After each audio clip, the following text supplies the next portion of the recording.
Un cordial saludo para todos, para todas, para todes.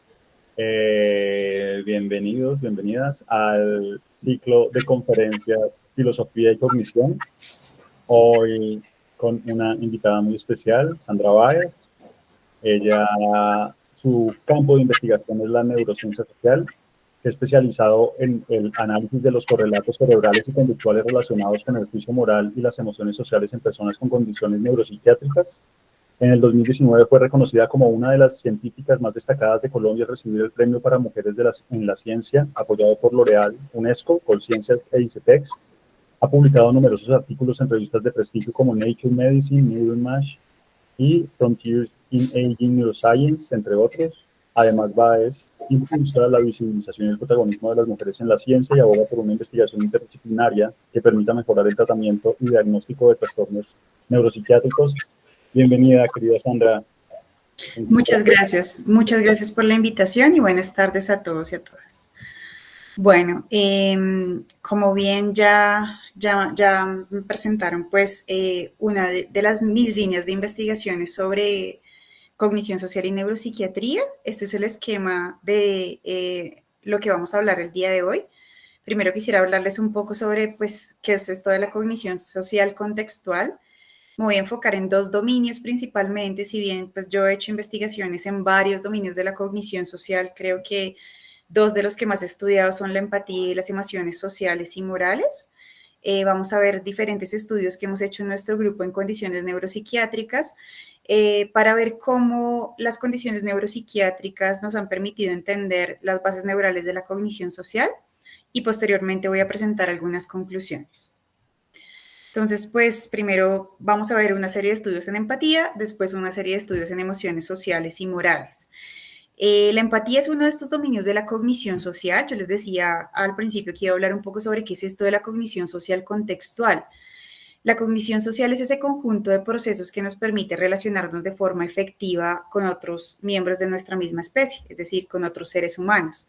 La empatía y las emociones sociales pues, son dos dominios claves de la cognición social y se dice que son dominios contextuales porque son procesos que ocurren en contextos determinados y que para que nosotros podamos manifestar adecuadamente estos dominios de la cognición social, pues tenemos que hacer un procesamiento contextual que usualmente se hace de forma muy implícita, muy automática, sin que nosotros seamos conscientes de ellos. Yo ahorita les voy a dar algunos ejemplos de esto para que se entienda un poco mejor. Pero pues precisamente esto de estudiar los procesos cognitivos sociales en contexto es algo que nos ha interesado mucho en nuestro grupo. Entonces les voy a mostrar primero pues esta tarea que es una tarea que desarrollamos en nuestro grupo. Digamos que una de las limitaciones de la psicología hasta hace al menos una década es que se habían enfocado en medir procesos cognitivos sociales a través de autorreportes, es decir, pidiéndole a la gente que completara cuestionarios tipo Likert o cuestionarios en los que tenían básicamente que juzgar qué tan empáticos se consideran. Y pues digamos que los cuestionarios de autorreporte tienen varias limitaciones. Una de ellas, una muy grande, es que están sesgados por la deseabilidad social. Tal vez digamos que no está tan bien decir que no soy empática o no soy empático. Y también, pues, una de las limitaciones grandes de estos cuestionarios es que no habían mostrado unos correlatos robustos o sistemáticamente los resultados no mostraban resultados consistentes con métodos de neuroimágenes o de electroencefalograma. Entonces, pues respondiendo a estas limitaciones, nosotros creamos esta tarea que llamamos tarea de empatía frente al dolor, que consiste en que se le presenta a los participantes imágenes de diferentes tipos de acciones que pueden ser situaciones de dolor intencional, como esta que ustedes están viendo acá, dolor accidental, cuando a alguien le causa dolor a otra persona sin intención de hacerlo, y situaciones neutrales que no implican ningún tipo de dolor. Entonces, en esta prueba se presentan estas imágenes rápidamente, de tal manera que pareciera como un video corto, como una animación, y después de ver la animación, los participantes debían responder diferentes preguntas relacionadas con aspectos afectivos y cognitivos de la empatía y otros aspectos más relacionados con el juicio moral. Entonces, algunos ejemplos de las preguntas que hacíamos es, ¿qué tan triste se siente por la persona lastimada? Esta es una pregunta que apunta a medir lo que se llama en cognición social la preocupación empática. También medíamos, por ejemplo, la intención de lastimar, qué tan mala es la persona que hizo la acción. y aspectos relacionados con el juicio moral. Por ejemplo, ¿cuánto castigo le daría a la persona que hizo la acción? Los participantes respondían con el teclado, moviendo el teclado, digamos, a través de esta escala analógica que ustedes pueden ver pues representada en la pantalla. Este estudio, esta prueba, digamos, la hemos utilizado mucho para la evaluación de poblaciones neuropsiquiátricas, lo hemos utilizado para evaluar personas con autismo, antes el denominado síndrome de Asperger, personas con esquizofrenia, trastorno bipolar, personas con enfermedad de Huntington, con un síndrome que se llama el síndrome de Cockayne, pacientes con demencia frontotemporal, pero también lo hemos utilizado para evaluar poblaciones no clínicas que por vivir en contextos de vulnerabilidad muestran alteraciones en la empatía. Por ejemplo, hemos evaluado la empatía con esta prueba en adolescentes infractores, en personas consumidoras de cocaína o de paco o bazuco, que lo llamamos acá en Colombia, y adolescentes con antecedentes de negligencia. Les voy a mostrar los estudios, algunos de los estudios puntuales que hemos hecho en neuropsiquiatría. Sin embargo, pues como después tenemos un espacio para conversar, si a alguien le interesa una población diferente a la que yo voy a mostrar, bienvenidos a la conversación, pues a lo que me quieran preguntar sobre otras poblaciones. Entonces, pues, este es un estudio, tal vez el primero que publicamos con esta prueba, en el que evaluamos la empatía en personas que tienen demencia frontotemporal. La demencia frontotemporal es un tipo de demencia muy prevalente en la mayoría de los países, es la segunda más prevalente después de la enfermedad de Alzheimer, y se caracteriza porque las personas empiezan a tener cambios muy notables en la conducta social y también porque hay pérdida de empatía, cambios en la personalidad muy fuertes, ¿sí? Sin embargo, digamos, una de las cosas que me llamó mucho la atención cuando empecé a estudiar la empatía en esta población es que la pérdida de empatía se medía a través del autorreporte. Y en poblaciones como esta, pues este es un problema grande porque otra de las características de los pacientes con la variante conductual de la demencia frontotemporal, que fue específicamente la variante que evaluamos acá, es que tienen pérdida del insight, que no son conscientes de sus propias alteraciones. Por eso digamos que el autorreporte no era la forma correcta de evaluarlo. Entonces, pues esta fue como una de las motivaciones para crear una prueba que pudiera medir empatía de una forma un poquito más parecida a cómo se manifiestan estos procesos en la vida real. Entonces, aplicamos en un grupo de pacientes con la variante conductual de la demencia frontotemporal esta tarea que les acabé de mostrar, en comparación con un grupo de controles sanos, sin ninguna patología, y encontramos varias diferencias interesantes. La primera diferencia que encontramos fue acá. Estas barras de color lo que nos muestran es que los pacientes con la variante conductual de la demencia frontotemporal tienen dificultades para identificar la intencionalidad de las acciones de daño accidental. ¿Qué quiere decir esto? Que los pacientes tienden a atribuir daño cuando no lo hay. Es decir, cuando les preguntaban si esta acción fue causada intencionalmente, en las situaciones de daño accidental, los pacientes respondían que sí, ¿sí? Es decir, que atribuían intencionalidad a hacer daño cuando no lo había.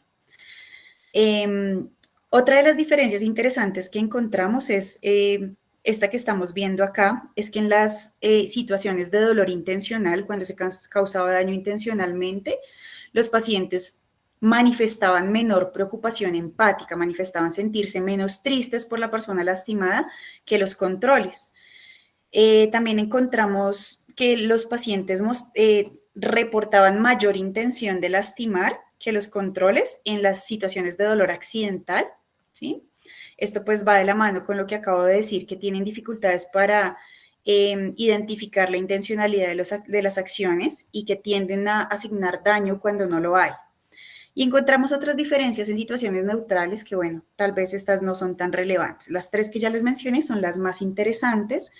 Lo que hicimos fue ver después cuáles son los correlatos cognitivos asociados con estas alteraciones en la empatía y si estas alteraciones se relacionaban con déficits en otros dominios de la cognición social. Entonces, estos pacientes también habían sido evaluados con pruebas de funciones ejecutivas, que están muy relacionadas con la cognición social, las funciones ejecutivas, y también habíamos tomado tareas de teoría de la mente y de reconocimiento de emociones. Entonces quisimos ver cuál era la relación que había entre estas alteraciones que encontramos en la tarea de empatía y los dominios que acabo de mencionar. Lo que encontramos es que las alteraciones en la capacidad para detectar la intencionalidad estaban muy relacionadas con las alteraciones en funciones ejecutivas, pero las alteraciones en preocupación empática, es decir, esos bajos niveles de preocupación empática en los pacientes, no se correlacionaban ni con fallas en funciones ejecutivas ni con fallas en otros dominios de la cognición social. Entonces, pues podríamos decir que esta alteración en la preocupación empática, en la capacidad, digamos, para sentir molestia, tristeza por la persona que está siendo lastimada, es la alteración primaria que tendrían estos pacientes. Las demás se relacionan o con funciones ejecutivas o con alteraciones en otros dominios de la cognición social. Posteriormente, quisimos ver cuáles eran los correlatos neuroanatómicos cerebrales de estas alteraciones en la empatía en la misma, pues en una muestra de pacientes con la misma patología, mejor dicho, que es la variante conductual de la demencia frontotemporal. Entonces, a otro grupo de pacientes le hicimos esta misma tarea que ustedes ya conocen y también estos pacientes hicieron registros de resonancia magnética nuclear, ¿sí? Resonancia estructural. Lo primero que hicimos fue, pues, comparar los datos conductuales y básicamente se replicaron los resultados que habíamos visto en el estudio anterior. Era una muestra diferente de pacientes, pero encontramos básicamente lo mismo, con la misma alteración en la capacidad para detectar la intencionalidad de acciones de daño accidental. También asignaban mayor daño, mayor intención de hacer daño a estas acciones de daño accidental, mayor castigo y manifestaban sentir menor preocupación empática frente a las situaciones de daño intencional. En los análisis de resonancia, lo primero que hicimos fue ver cuáles eran las regiones del cerebro en las cuales los pacientes mostraban mayor atrofia que los controles, es decir, aquellas regiones del cerebro en las que había una pérdida significativa de sustancia gris, y lo que encontramos pues fue lo esperado, digamos, el patrón típico de atrofia en esta patología es un patrón frontotemporoinsular. Entonces acá podemos ver áreas frontales, áreas temporales, temporales mediales y áreas insulares, ¿sí? Después, dentro de estas regiones que ya habíamos identificado como regiones de atrofia, quisimos ver cuáles de ellas eran las que más contribuían a las alteraciones en la empatía que mostraban estos pacientes.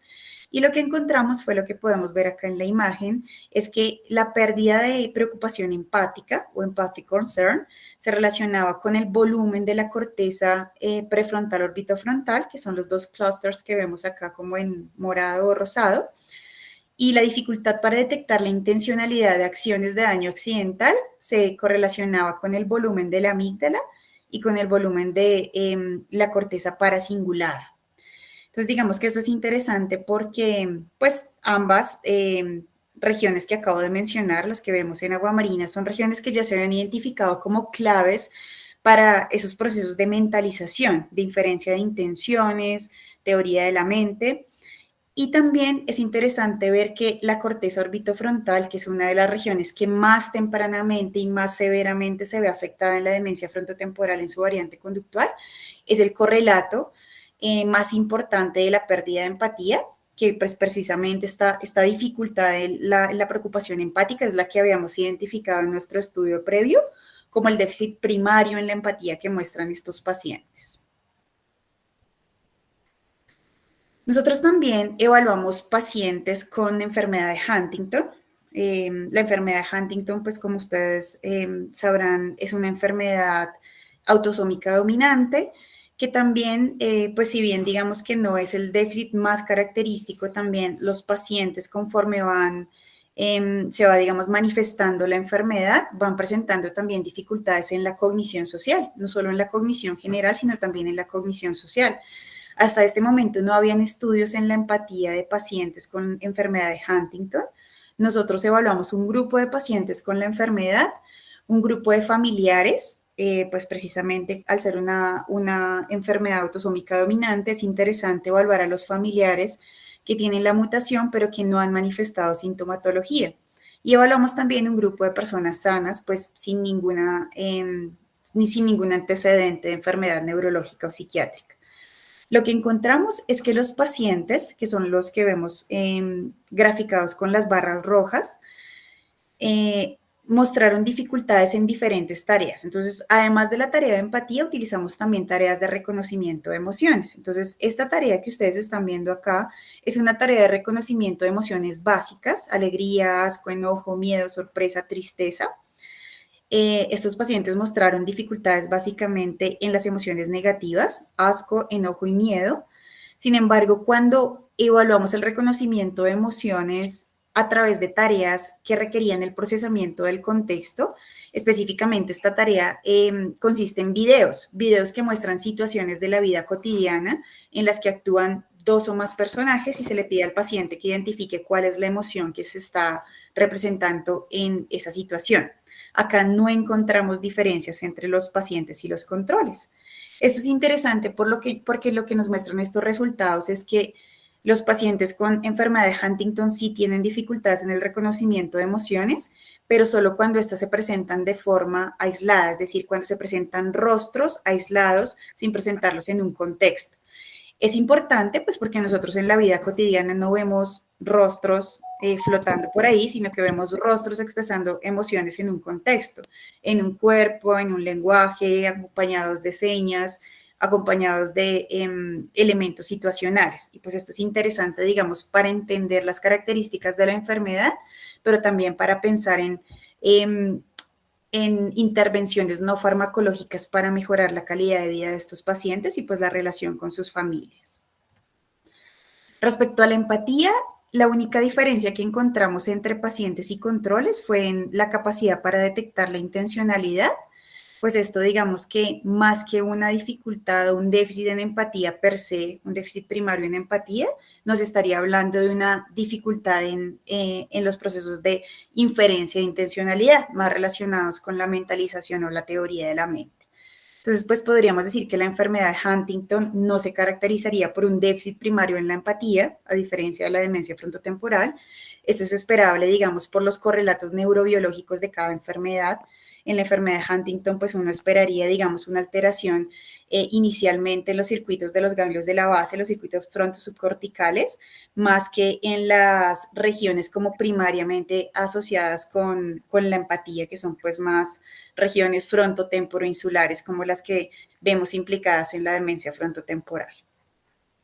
Bueno, les quiero mostrar también algunos estudios que hemos hecho sobre emociones morales y emociones sociales. Digamos que, pues, tal vez el término de emociones sociales suena como un poco redundante porque uno pensará que las emociones o el reconocimiento, procesamiento emocional siempre está inmerso en un contexto social.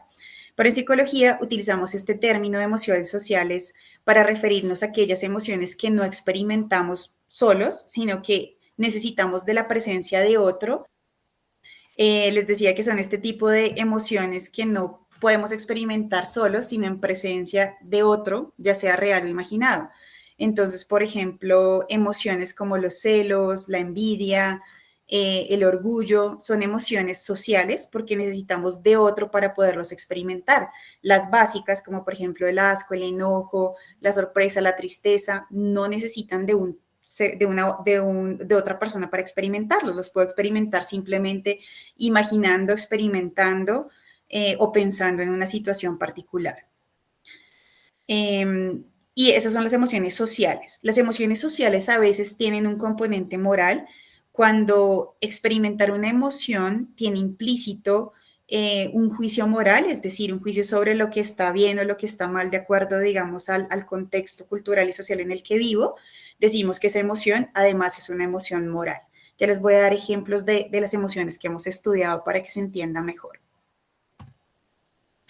Hemos estudiado las emociones sociales y morales en varias poblaciones también, poblaciones con enfermedades neurodegenerativas, de nuevo como la enfermedad de Huntington, la demencia frontotemporal y la enfermedad de Alzheimer, personas con autismo y también en poblaciones no clínicas que se caracterizan de nuevo por alteraciones en la cognición social, como por ejemplo mujeres con cáncer de mama y una población pues bastante interesante. Este estudio me gustó muchísimo, después les voy a contar un poco de los resultados si les interesan, que son los papás de bebés recién nacidos.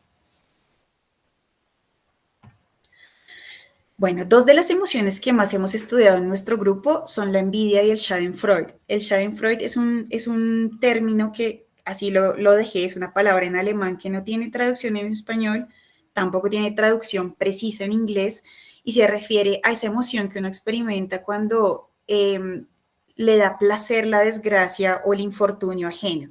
Entonces, pues acá les puse una foto de Nelson para que se entienda que es el Schadenfreude.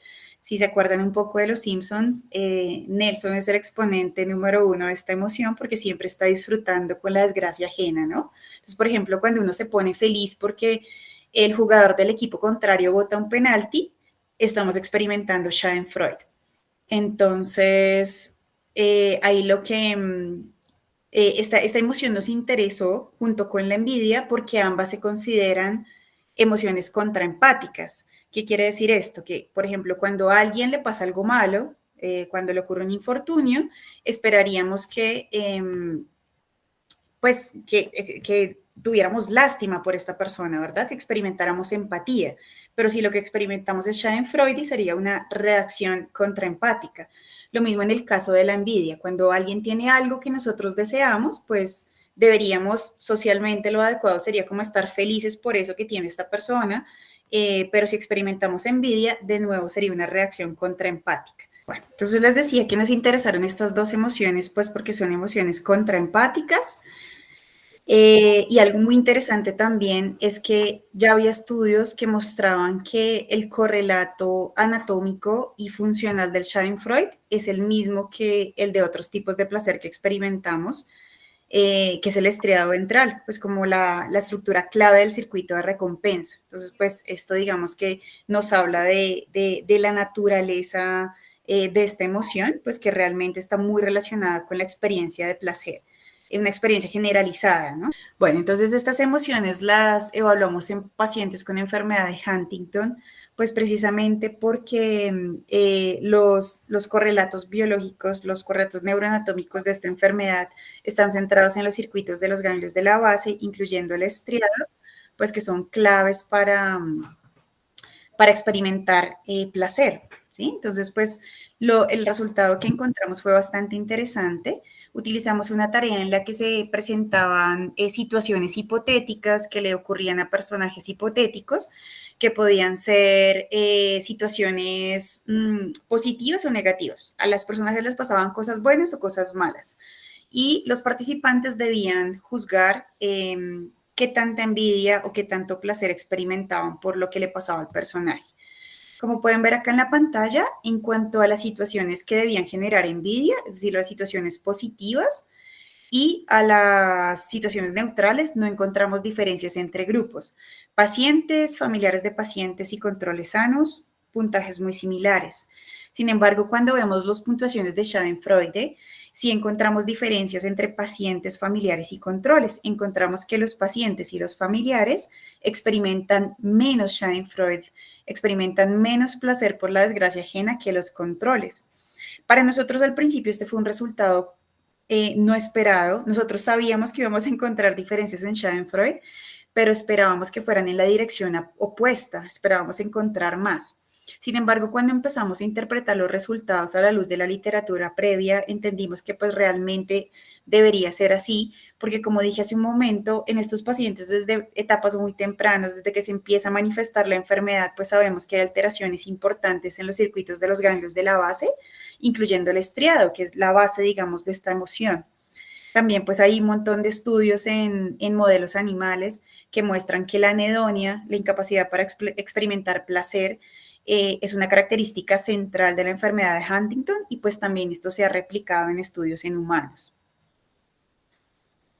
Después quisimos ver cuáles eran los correlatos estructurales cerebrales de esta disminución de la experiencia de Schadenfreude en pacientes con enfermedad de Huntington. Entonces, a otro grupo de pacientes les hicimos exactamente la misma tarea que les acabo de contar. Encontramos los mismos resultados, menor experiencia de Schadenfreude en pacientes que en controles, sin diferencias en la experiencia de envidia y sin diferencias pues también en los ratings frente a situaciones neutrales. Y en cuanto a los correlatos anatómicos, encontramos, pues como bien lo esperábamos, correlaciones entre el volumen de los ganglios de la base, como podemos ver acá en estas imágenes, incluyendo el estriado, y la disminución del placer o del Schadenfreude en pacientes con enfermedad de Huntington, pero también encontramos otras regiones implicadas, como por ejemplo, pues la corteza frontal, el lóbulo frontal y el lóbulo parietal, estructuras del lóbulo parietal inferior y estructuras del precuño también están implicadas en la experiencia de Schadenfreude. Entonces, pues esto nos habla de que es una emoción que va más allá de la experiencia de placer, es decir, no la podemos reducir al funcionamiento del circuito de recompensa con su estructura clave, que es el estriado, sino que es una emoción mucho más compleja. Cuando nosotros experimentamos este tipo de emociones, hacemos implícitamente procesos de comparación social y necesitamos de otros procesos de la cognición social, como por ejemplo de la mentalización y de la teoría de la mente para poderlo experimentar. ¿Sí? Entonces, pues precisamente de esto nos hablan estas redes más distribuidas que encontramos en las que aparecen regiones, pues asociados con cognición social en general y regiones más asociadas específicamente con procesos de mentalización como el parietal inferior. Esta tarea también la aplicamos en pacientes con enfermedad de Huntington, perdón, de Parkinson, pues precisamente porque nos interesaba ver si también en estos pacientes, dado que de nuevo están afectados los circuitos de los ganglios de la base, presentaban un perfil similar al que presentan los pacientes con enfermedad de Huntington y como lo esperábamos encontramos el mismo patrón de respuestas. En los pacientes con enfermedad de Parkinson encontramos respuestas disminuidas, menor experiencia de Schadenfreude. No encontramos diferencias en la experiencia de envidia y tampoco encontramos diferencias en las situaciones neutrales. Evaluamos también pacientes con la variante conductual de la demencia frontotemporal, que es la patología de la que les hablaba al principio, que se caracteriza por alteraciones muy fuertes en la cognición social, y los comparamos con pacientes con enfermedad de Alzheimer, pues otra enfermedad neurodegenerativa, la más prevalente, pero que no esperaríamos alteraciones tan marcadas en la cognición social, y la comparamos también con controles sanos, con personas sin ningún antecedente de enfermedad psiquiátrica o neurológica. Entonces aplicamos la misma tarea, testeamos a los pacientes en situaciones de envidia, Schadenfreude y situaciones neutrales, y acá lo que encontramos fue el patrón opuesto. Los pacientes con la variante conductual de la demencia frontotemporal, que son los que vemos acá en azul, mostraban mayores puntuaciones, experimentaban más Schadenfreude que los pacientes con Alzheimer y los controles sanos. También experimentaban más envidia. Acá sí encontramos diferencias en ambas emociones. En los pacientes con demencia frontotemporal teníamos imágenes de resonancia magnética y de nuevo, digamos que encontramos bases anatómicas cerebrales parecidas a las que habíamos encontrado en estudios previos, resaltando pues el rol de la corteza prefrontal, el rol del precuño y del parietal inferior. Bueno, además de la envidia y el Schadenfreude, nosotros hemos estudiado también otras emociones morales y sus correlatos estructurales cerebrales en demencia frontotemporal y en Alzheimer. Entonces, pues más allá de las emociones específicas de las que les estoy hablando, envidia y Schadenfreude, hay otras emociones complejas, emociones sociales y morales que son muy importantes para el funcionamiento social en la vida diaria. Entonces, lo que nosotros hicimos fue utilizar una tarea, que ya les voy a contar de qué se trataba, en la que se evaluaba un rango mucho más amplio de emociones. Entonces, la tarea consistía en que se presentaba un escenario muy cortito, como este que ustedes ven acá en la pantalla. El ejemplo dice como que llamamos a la oficina fingiendo que estábamos enfermos para no ir a trabajar y después en la noche nos encontramos al jefe en el mismo pub, en el mismo bar que estábamos nosotros. Entonces, lo que tiene que hacer el participante es primero responder a la pregunta, ¿qué emoción sentiría? Entonces, debe seleccionar entre 4 opciones la emoción que experimentaría en esa situación. Después debe responder qué tan intensa sería esa experiencia de la emoción utilizando una escala como la que ustedes están viendo acá, de 0 a 10, donde 0 es muy baja y 10 es muy alta. Deben responder también qué tan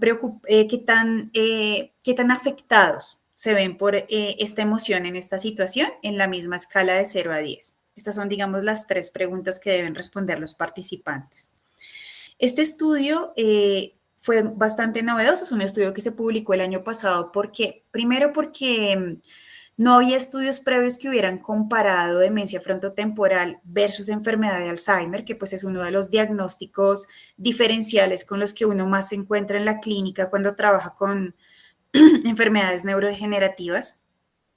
Y también porque no había estudios previos que hubieran estudiado los correlatos cerebrales ni la experiencia subjetiva de estas emociones, ¿no? Como que testear, digamos, con qué tanta intensidad experimentan los pacientes estas emociones.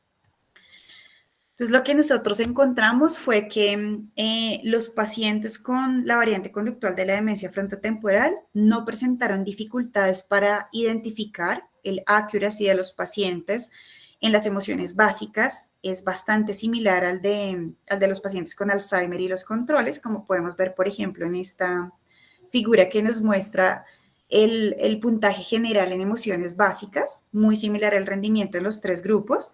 Y si vamos a otras emociones básicas, como por ejemplo miedo o bueno, asco, aquí sí encontramos una diferencia entre los dos grupos, pero no con respecto a los controles. O neutral, digamos que sería como la condición control, no encontramos estas diferencias. Sin embargo, cuando vemos los puntajes generales de las emociones morales, sí encontramos diferencias importantes entre grupos. Encontramos que los pacientes con la variante conductual de la demencia frontotemporal presentan un rendimiento más bajo que los pacientes con Alzheimer, que son los que vemos en la mitad, y que los controles sanos. Esta misma diferencia la encontramos en indignación, en la emoción, digamos, de rabia, indignación.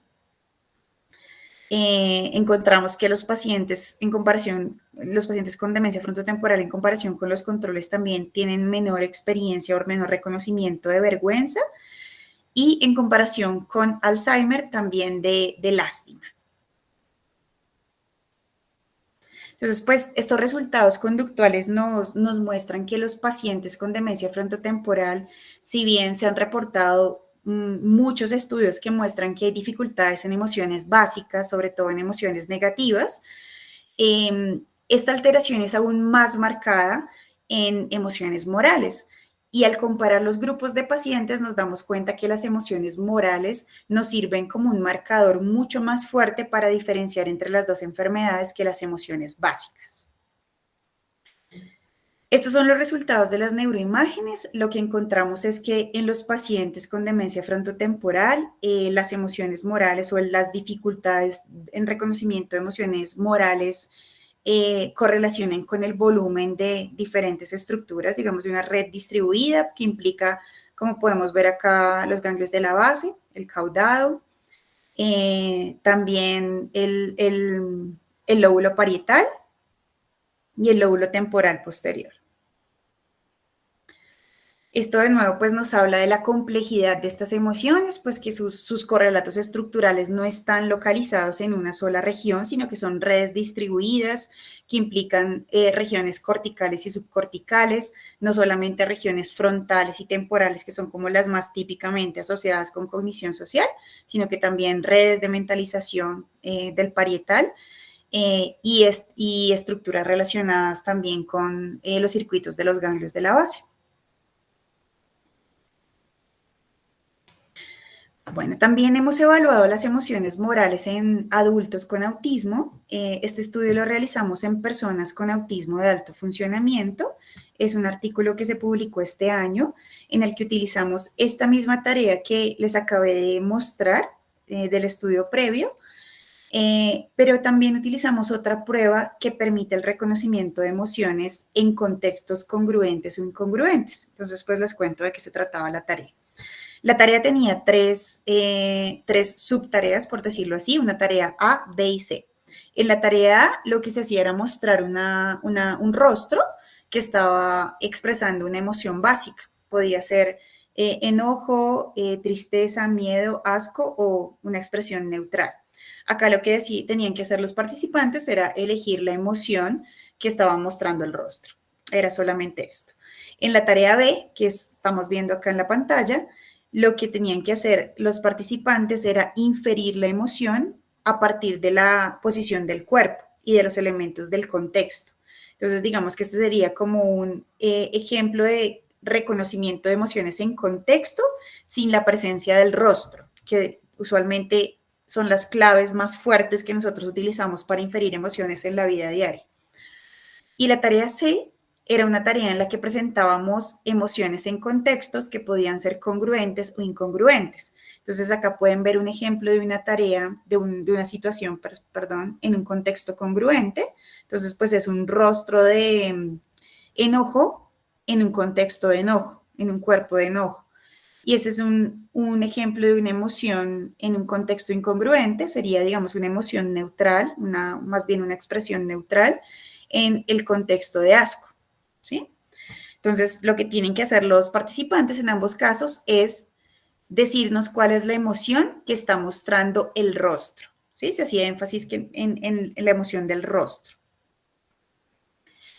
Porque este estudio era importante. Este estudio, digamos, es importante porque se han documentado muchas alteraciones en el procesamiento de emociones y en el reconocimiento de emociones básicas en autismo, pero hasta el momento pocos estudios habían evaluado el reconocimiento de emociones en contextos. Sabemos que en el autismo el reconocimiento, más bien el procesamiento de claves contextuales, es un aspecto que puede afectar mucho el funcionamiento cotidiano de estas personas. Y hasta el momento, pues la mayoría de los estudios se había centrado en estudiar el reconocimiento de emociones aisladas, fuera de contextos, como por ejemplo, como lo hacemos acá en la tarea 1, rostros aislados. Y por otro lado, pues las emociones morales es algo que los pacientes reportan tener dificultades para identificar en ellos mismos o en otros en sus vidas cotidianas, pero se había estudiado muy poco en personas con autismo. Estos son los resultados que encontramos. Entonces, en la tarea A, cuando los pacientes tenían que identificar emociones aisladas solo en rostros, no tenían ninguna dificultad para hacerlo. El rendimiento de personas con autismo era igual que el de los participantes neurotípicos. Lo mismo cuando tenían que reconocer emociones solo en el cuerpo, no encontramos ninguna diferencia entre grupos. Sin embargo, cuando vamos a las emociones en contexto, acá sí encontramos diferencias entre personas con autismo y controles. Las personas con autismo tienen un rendimiento más bajo. Y esta diferencia se explica por las dificultades que tienen para reconocer emociones en contextos incongruentes. Cuando el contexto es congruente no hay diferencias, pero cuando el contexto es incongruente sí encontramos diferencias.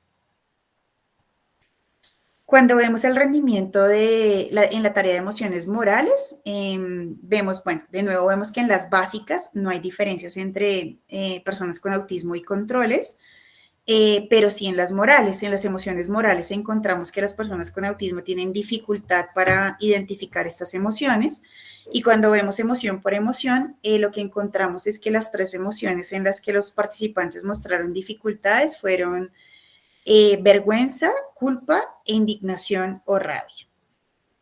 Entonces, pues digamos que este estudio nos muestra cómo en las personas con autismo, incluso en el autismo de alto funcionamiento, aquellas emociones que son más complejas, como las emociones morales, son las que más cuesta identificar tanto en sí mismo como en otros.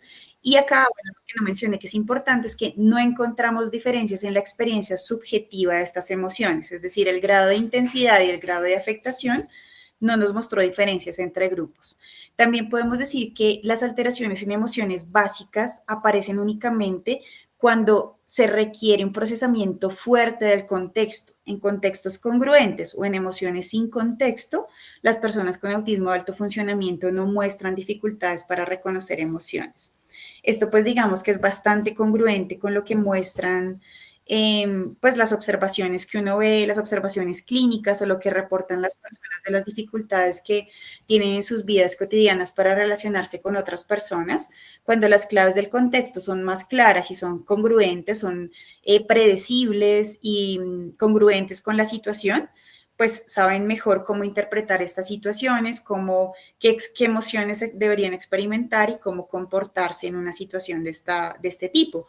Pero cuando las situaciones son incongruentes con lo que ellos esperan, pues es mucho más difícil saber, digamos, cuál es el curso de acción en esa situación social.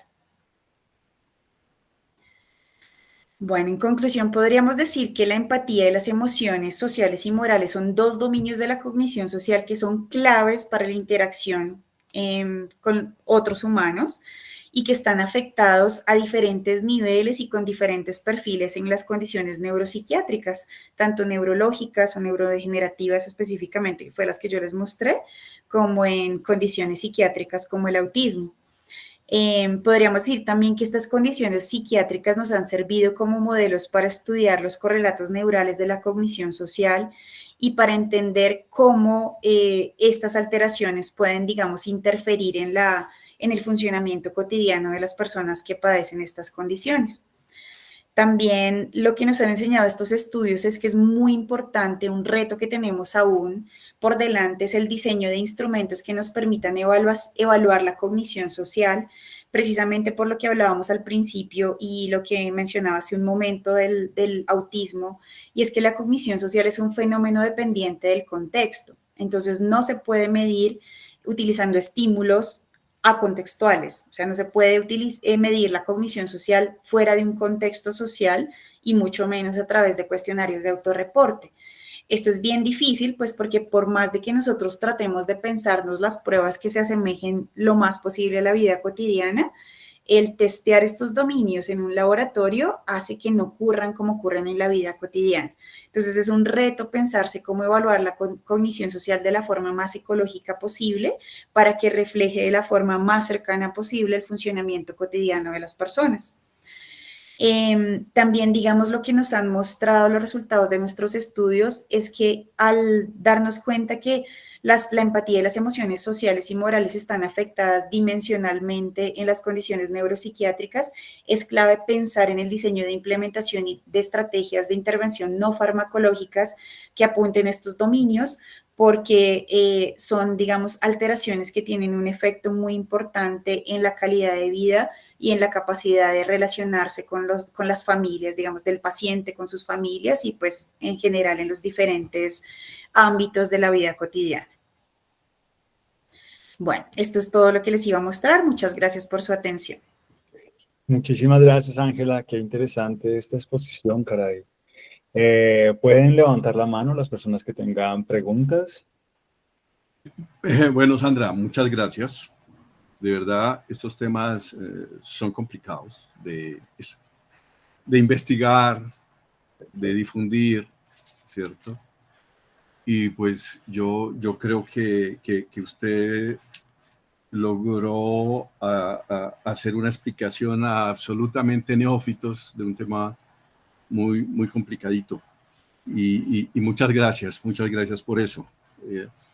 Yo le voy a hacer algunos comentarios que incluso a veces he hecho con amigos neuropsiquiatras. Yo veo que usted ha trabajado con varios de ellos. Ahí vi artículos de Nano Santamaría, de Facundo Manes, ¿sí?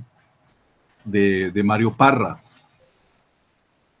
Y vi también que algunos de los grupos de Cali tiene unos 3 grupos, tal vez 3 o 2 grupos que trabajan cognición social, y vi que en algunos momentos han hecho colaboraciones. Con Eduardo Herrera y con Juan Felipe Cardona. Sí.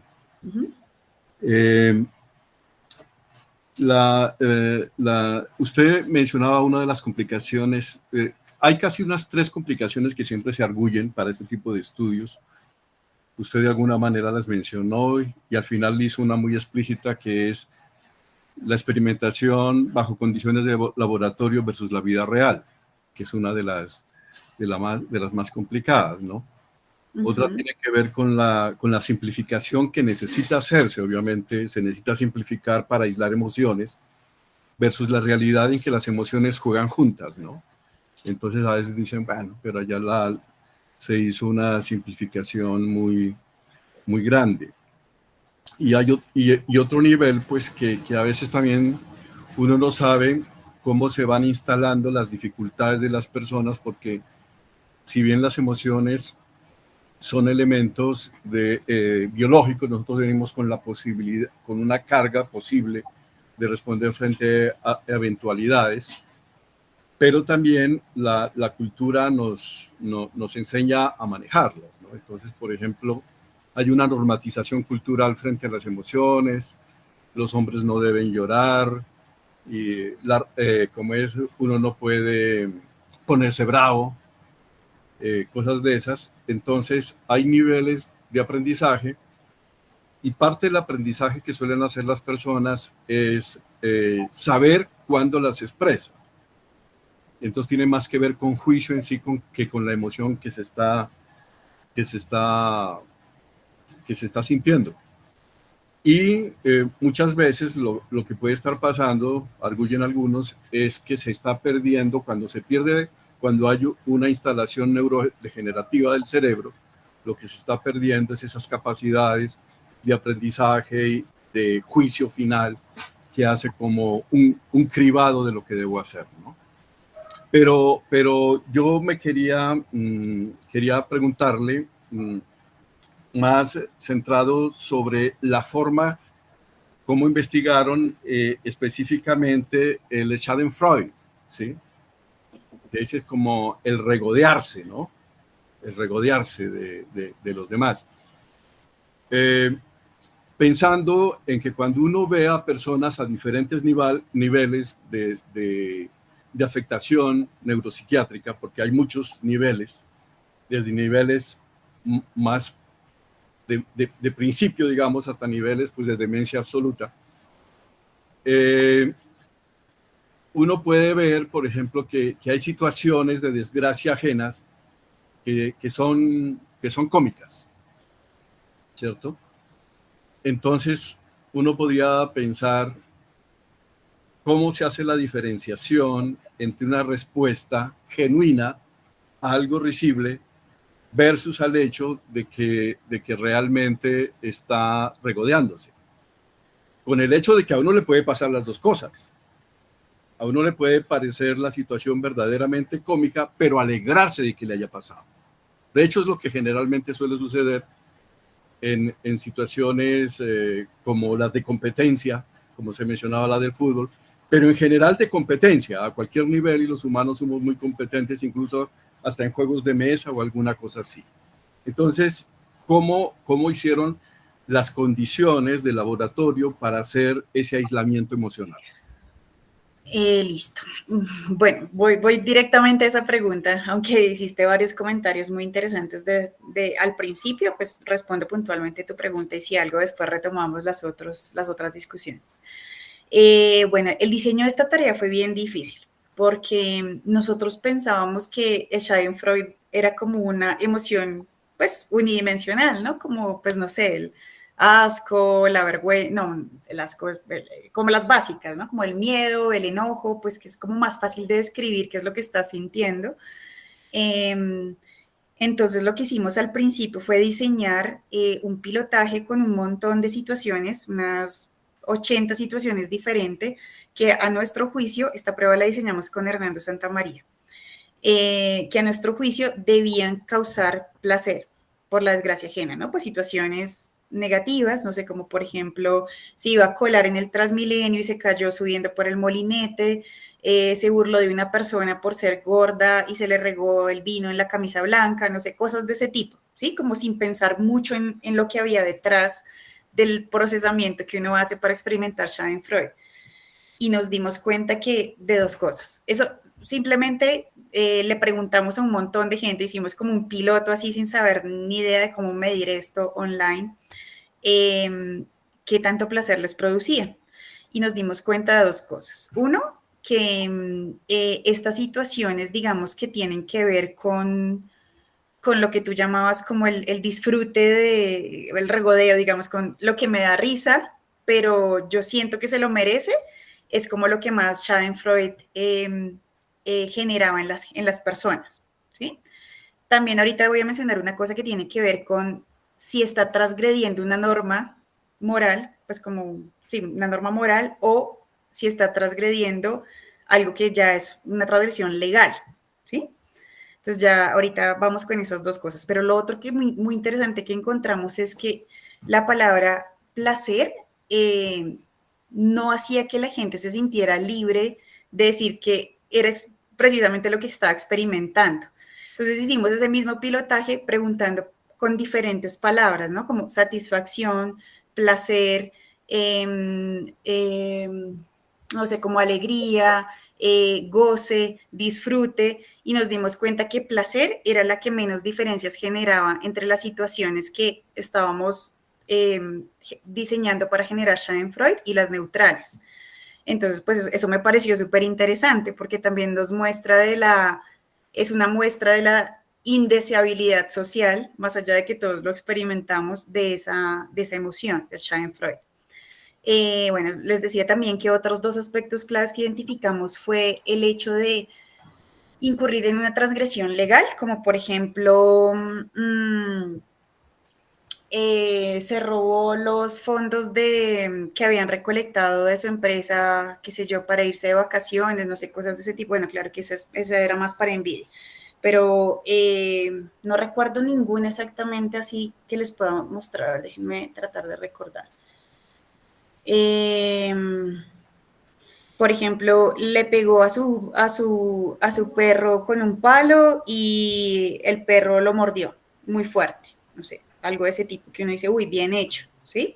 Pero además hay como una transgresión moral o incluso legal, depende del país, en esa situación.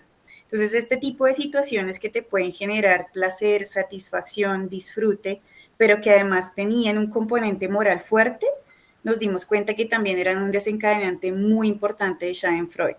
Entonces, lo que hicimos fue clasificar los estímulos en tres categorías, que era como la categoría de transgresión legal, transgresión moral y merecimiento, ¿sí? Es como, merecimiento era como esas situaciones que no son ni lo uno ni lo otro, no es una transgresión moral, no es una transgresión legal, pero que uno siente como, uy, bien hecho, se lo merece, ¿sí? Como, por ejemplo, la de se le regó el vino en la camiseta por estarse burlando de otra persona. No era una tradición, pues, moral más o menos, legal no, pero pues era más como de que bien hecho. Y hicimos un control bien fuerte, digamos, de esas tres categorías. La piloteamos muchas veces hasta que nos quedamos con aquellas situaciones que en personas control, personas sin ninguna patología neurológica o psiquiátrica, mostraban claramente diferencias en los ratings de Schadenfreude versus las situaciones neutrales. Y también hicimos estudios con resonancia magnética funcional, ¿sí? Eso fue como parte de la validación de esta prueba. Ese estudio después lo replicamos con autismo, si quieren después les cuento los resultados, pero pues lo que queríamos también era poder identificar claramente que la respuesta funcional o la respuesta neural frente a ambos tipos de situaciones, neutral versus Schadenfreude versus envidia y neutral versus envidia, fueran claramente diferenciables a nivel neural. Y pues así validamos nuestra prueba.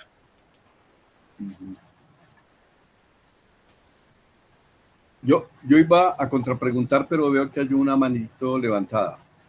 Entonces, sí, escuché. Vamos a Mónica y si queda tiempo te doy la palabra, Carlos, ¿te parece? Me parece bien. Listo. Mónica. Hola, gracias. Aunque alejo un poquito la conversación de lo que venían desarrollando ellos dos, pero bueno, gracias. Sandra, muchas gracias por tu conferencia. Muy, muy interesante. Intenté seguirte lo que más pude. Vamos a ver si logré realmente entender. Yo vengo de la filosofía, entonces digamos que mi interpretación está en ese marco. Y quería preguntarte como dos cosas generales, un poco pensando también en los problemas que la filosofía de las emociones, digamos, anda discutiendo en la actualidad. Y mucho de la filosofía de las emociones están intentando ver también el trabajo de laboratorio que se hace de esta área. Te hago las dos preguntas y tú respondes como bien te parezca, si separadas o juntas. La primera tiene que ver con la primera parte que nos contabas acerca del trabajo con la empatía, de los estudios que están haciendo con la empatía, con los pacientes frontomediales, y me queda una duda, y es como que justamente qué definición de empatía están trabajando cuando la entran a medir con los experimentos, porque me queda la pregunta de si quizá lo que hay de fondo también es todas las identificaciones que hicieron, digamos, con estos pacientes se puede atribuir en general a una imposibilidad o un déficit en la identificación y regulación de emociones. Y entonces, si la empatía en este caso se puede entender como un tipo particular de emoción. ¿Sí me entiendes la pregunta? Bien, eso por un lado. Y la otra pregunta tiene que ver más con las emociones morales. En la tarea de las emociones morales, sobre todo en las últimas tareas, me parece que iba como más al reporte metacognitivo de los pacientes, sobre todo esta de si tú dices que estás enfermo, pero te encontraste a tu jefe en la noche anterior, bueno, si sientes vergüenza, si sientes como que esa identificación de reconocimiento de emociones, pero como un ejercicio metacognitivo.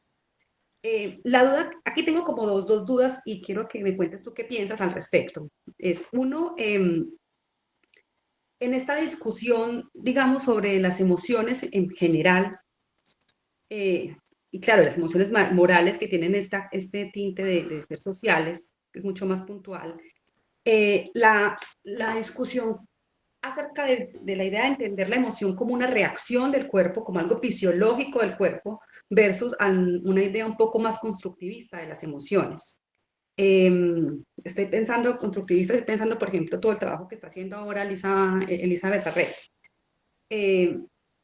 Y la forma en que presenta las emociones morales y la tarea es muy interesante porque me parece que tiene como este componente híbrido, porque además de que hay un componente fisiológico que además lo muestras que es cortical y subcortical, o sea que logra realmente ser una emoción bastante compleja, pero también hay un metareporte, como que el sujeto logra decir más o menos en un contexto si responde o no, ¿sí? Entonces, lo que estaba pensando es si estos ejemplos, en estas tareas que tú nos muestras, uno podría entrar a pensar que esta discusión acerca de si las emociones son cuestiones somáticas o programas de acción frente a otro tipo de tendencias sobre las emociones que son altamente cognitivas o de construcción social, sería un componente híbrido. Es decir, si por ejemplo esta discusión que se inaugura con James, que las emociones son realmente solamente programas de acción, pero hay otros que dicen que no, que esa es la diferencia con los sentimientos, que el sentimiento es el reporte de las emociones. Si en el caso de las emociones morales, tendría que ser como un papel de las dos. No sé si soy clara, Sandra. O confundí todo. No me queda clara cuál es la pregunta, o sea, ¿cuál es mi posición? O... Sí, quiero que sí. No, sí, ¿tú cómo lees las emociones morales en esta panorama? Si quieres, vamos con la primera. Pues la definición de empatía que nosotros usamos para construir esta tarea de empatía frente al dolor fue pues una definición que viene de la neurociencia, de Jean Dessetti. Entonces, pues él dice que la empatía tiene al menos, hay más, te voy a mencionar los 3 que nosotros medimos: componentes afectivos, cognitivos y aspectos relacionados con el juicio moral. Entonces, pues digamos, la empatía no se considera una emoción, se considera, digamos, un dominio de la cognición social muy complejo. Ya ahorita te digo por qué es tan complejo. Entonces, el componente cognitivo, como su nombre lo dice, digamos, sería como ese componente que te permite inferir, entender lo que está experimentando la otra persona, ¿sí? Desde el punto de vista cognitivo. El afectivo es lo que te permite compartir la experiencia emocional del otro, ¿sí? De hecho, hay autores también de Dessetti, también hay una autora que trabaja mucho en empatías de la neurociencia, que es, hola Dani, que es Tania Singer. Ella dice que para que se considere empatía, no solamente debemos entender, compartir la experiencia emocional, sino que también debemos tener la tendencia a hacer algo por el otro, ¿sí? Aliviar el dolor del otro, por ejemplo, que sería ya lo que se llama compasión, ¿no? Y también están estos aspectos relacionados con el juicio moral, porque pues casi que automáticamente cuando tú detectas que hay una acción de daño, ocurren procesos de sensibilidad moral, de razonamiento, de juicio moral, ¿sí? Entonces, digamos que la empatía es un proceso complejo porque pues, requiere la relación de estos tres componentes al menos que te mencioné, pero por ejemplo DST dice que también están involucrados muchos procesos de autorregulación porque ser muy empático tampoco es bueno. Cuando tú empiezas, digamos, a experimentar malestar por el dolor ajeno, pues eso ya digamos que es el momento en el cual la autorregulación no está funcionando bien. Y es, digamos, la cara negativa de la empatía, ¿no? Cuando tú experimentas malestar por ver el otro en dolor, un malestar que no puedes controlar, ¿sí? Y también pues implica procesos, por ejemplo, él lo llama ay, se me fue el nombre en español, procesos automáticos que ocurren de simulación, es algo que ocurre muy rápidamente cuando tú ves al otro experimentando una emoción negativa, ¿sí? Son como muchos procesos que ocurren simultáneamente para permitir la experiencia negativa, de empatía, perdón. Nosotros pues nos centramos en ese aspecto de la empatía frente al dolor y evaluamos específicamente empatía afectiva, la capacidad de experimentar el dolor ajeno, de sentir tristeza por el dolor ajeno, la empatía cognitiva, de entender el dolor del otro y los aspectos relacionados con el juicio moral. Así fue como la concebimos para diseñar nuestra tarea. ¿Sí? ¿Te respondí? Sí, sí, me respondiste. Me genera otra pregunta, pero si quieres avanzamos y luego si hay tiempo. Y respecto a las emociones morales, sí. Mi visión de las emociones morales es que estamos lejísimos de poder aislarlas como algo solamente biológico. De hecho, pues en nuestros estudios nosotros usualmente medimos el correlato biológico, ya sea anatómico o funcional, pero pues también tratamos de considerar el reporte del paciente, la experiencia subjetiva del paciente o del participante, y a su vez tratamos de hacer una medida implícita como que te permita tener algo que va, digamos, más allá del control o de la respuesta, de la accuracy, de la capacidad para reconocer la emoción del paciente, como por ejemplo el tiempo de reacción, que tan rápido lo puede hacer, ¿sí? Entonces, sí, por supuesto, las emociones morales son emociones, como tú lo dices, híbridas, podemos decir como es una experiencia súper compleja, de nuevo, holística. De hecho, pues acá tenemos a Daniela Moreno, que no me he dado cuenta que se conectó, ella trabajó para su tesis con NVIDIA y Schadenfreude.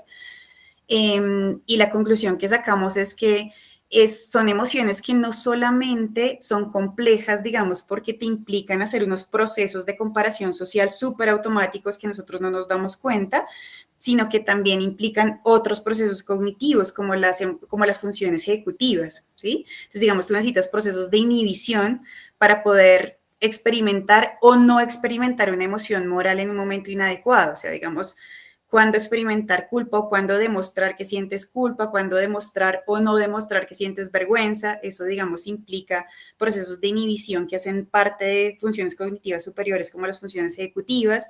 También necesitas de teoría de la mente un montón para poder experimentar y saber cuándo sí, cuándo no mostrar que estás experimentando estas situaciones. Entonces, sí, son súper complejas.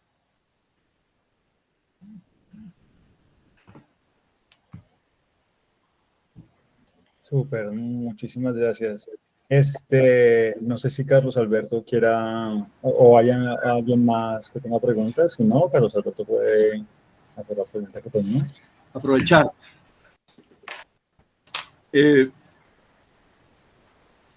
Hay una cosa que al final de la respuesta que me dabas se me vino y tiene que ver con que los instrumentos en general, los instrumentos que se usan en general en psiquiatría y en psicología, que son pues creaciones nuestras, tienen un problema bien grandote que es la variable cultural. Y generalmente nosotros nos contentamos con decir, por ejemplo, validado para Colombia, por decir algo. A veces validado para Latinoamérica, nos parece que es suficiente. Pero si uno lo que ve en la clínica, verdaderamente es que Colombia tiene muchísimas poblaciones. y poblaciones convivientes, digamos, en el sentido de que se encuentran todos los días, tienen territorios que se solapan, pero que sin embargo han logrado un aislamiento, ¿sí?, en términos culturales. Y la emoción es uno de los puntos importantes porque, pues, en últimas, pues uno podría decir que la expresión emocional siempre va a estar, siempre va a ser social en términos de la regulación. Entonces, por ejemplo,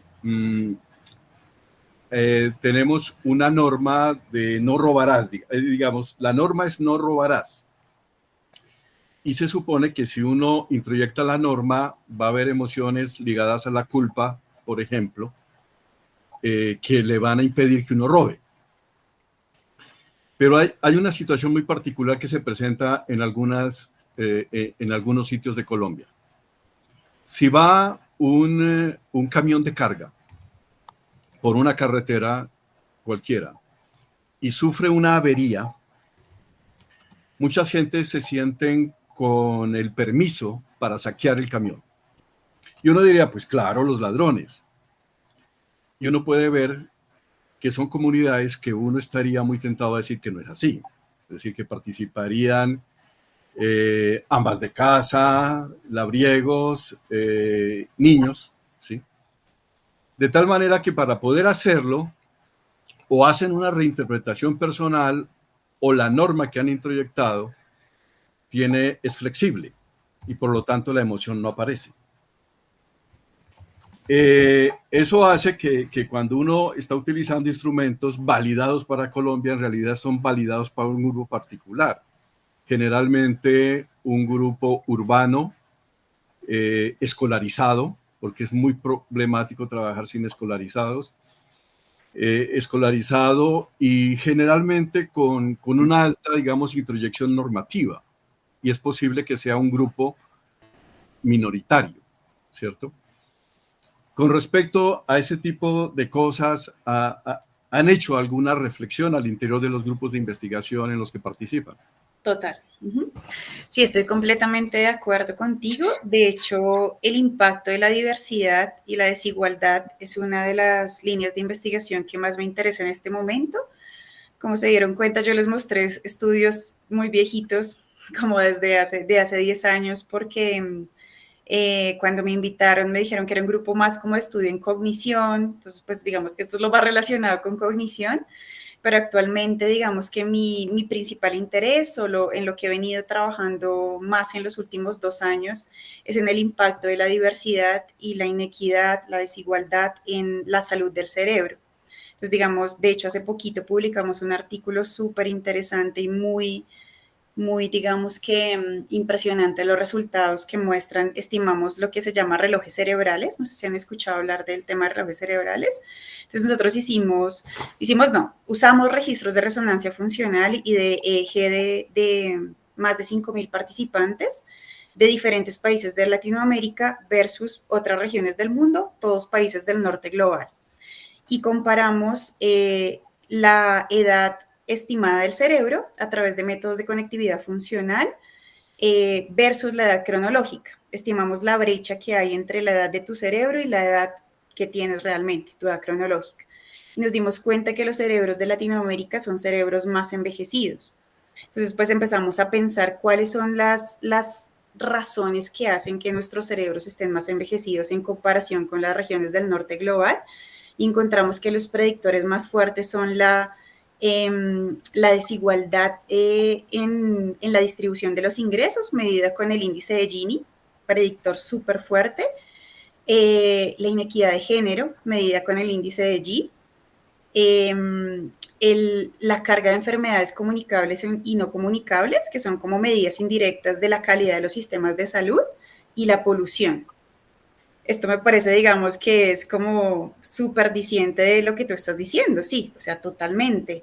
El lugar en el que vives, el contexto, el nivel educativo que tienes, las características de la zona geográfica en la que viviste toda tu vida, impactan en la forma en la que funciona tu cerebro, en la edad de tu cerebro, como la salud cerebral, pero pues por supuesto también impactan el rendimiento en pruebas cognitivas y pruebas de cognición social.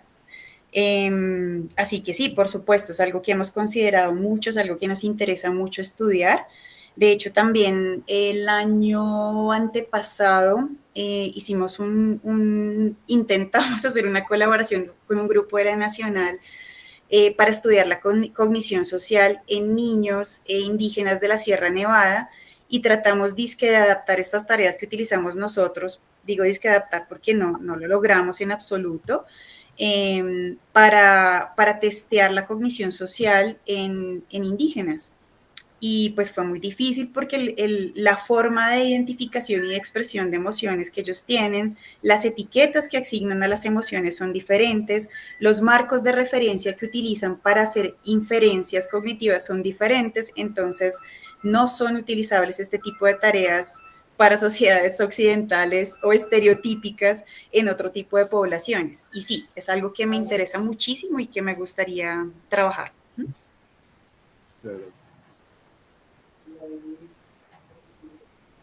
Increíble ese trabajo, no sabía de esto último, que estabas trabajando esto último. No, súper impactante. De hecho, lo difundieron en El Espectador y en El Tiempo. Estamos muy contentos por eso, porque pues entre más personas conozcan del impacto que tienen este tipo de factores estructurales, pues que es muy preocupante, ¿no? Porque siempre le hacen a uno énfasis en lo individual, ¿no? Es como, Ajá. si no comes bien, si no tienes buenos hábitos de sueño, si no haces deporte, si no te esfuerzas por hacer cosas diferentes y de poner a prueba tu cerebro todos los días, no sé, podrías tener mayores factores de riesgo para demencia. Pero estas son cosas que van más allá de los factores individuales, son factores estructurales que tienen que considerarse en políticas públicas. Es la calidad de los sistemas de salud, es la polución, es la inequidad en la distribución de los ingresos, es la disparidad de género. Total. Oye, una pregunta sobre esto último que decías respecto de las poblaciones indígenas. ¿Han pensado en generar protocolos para ellos, por ejemplo, en la medición de emociones, dado que las de Occidente no aplican? Pues lo pensamos en su momento, como les decía, fue un intento de colaboración. Lo que pasa es que, bueno, no es mi línea de investigación principal. Además, el trabajo con poblaciones indígenas pues requiere estar allá, ¿no? Como hacer trabajo de campo, no es mi interés en este momento, pero pues sí sé que hay personas en Colombia, por ejemplo, Alejandra Martínez, que ahorita es profesora de cátedra de los Andes, que también supervisa las prácticas de neuropsicología en la universidad, está muy interesada en la neuropsicología, el enfoque transcultural de la neuropsicología, y le gustó muchísimo. Ella para su tesis de doctorado trabajó en cognición espacial con estas comunidades de la Sierra Nevada, y ella está súper interesada en esto. Entonces sé que hay personas que sí lo quieren trabajar y es su línea fuerte acá en Colombia, pero pues no es la mía. Ok. Bien, ¿alguna otra pregunta? Creo que Mónica tenía alguna cosa en el tintero, quizá. Me quedé con una cosa, pero ya puede ser un poquito aburrida, además que yo quedé aburrida, o sea, no solamente estoy vieja yo, sino que está más viejo mi cerebro. Entonces, no, Sandra, no, me quedé pensando con lo que me decías acerca de cómo caracterizar la empatía y la tercera característica del juicio moral. Entonces, ¿qué hacemos con los seres que no pueden hacer juicios morales o les atribuimos capacidad de juicios morales? Estoy pensando en mamíferos que parece que tienen empatía, no sé, niños lingüísticos que todavía no tienen formados los juicios morales. Bueno, me quedé como pensando en esa característica que me parece como complicada. Pues yo creo que es algo que no vamos a resolver hoy, pero mi pregunta. No, es que creo que es una discusión para la que no hay respuesta aún, así un sí o un no, pero pues yo creo que depende de la definición de empatía. No sé, por ejemplo, yo te hablo de humanos porque la verdad de estudios comparados no conozco mucho, pero digamos, uno sabe que perdón, que llegó alguien a mi casa y el perro se puso a llorar. Se puso empático. Sí, exacto. Uno sabe que desde muy temprano los niños muestran señales de empatía que no llamamos precisamente empatía. No sé, por ejemplo, los bebés muestran estrés al ver llorar otro bebé. Entonces, pues se dice, ok, esos son como los primeros cimientos de la empatía.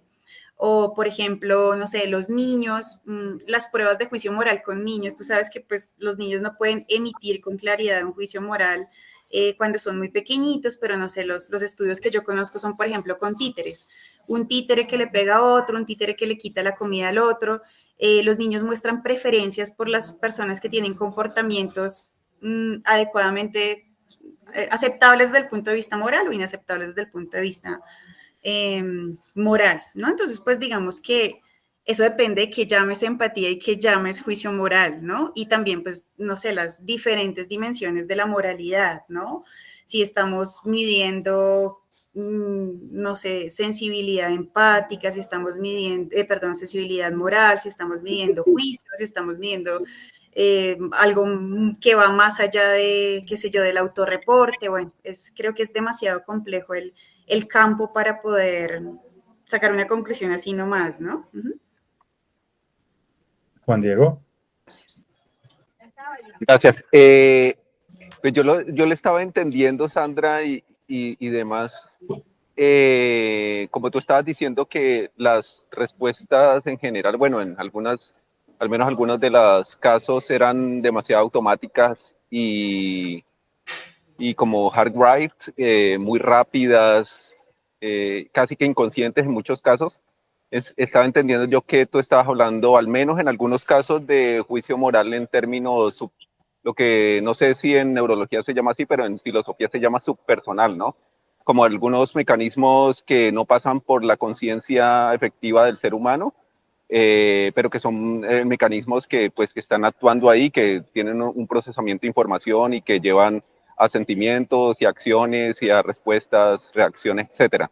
Y que me imagino que a partir de eso ya habrán otros niveles más complejos y más conscientes, menos automáticos, que emergen a partir de ahí.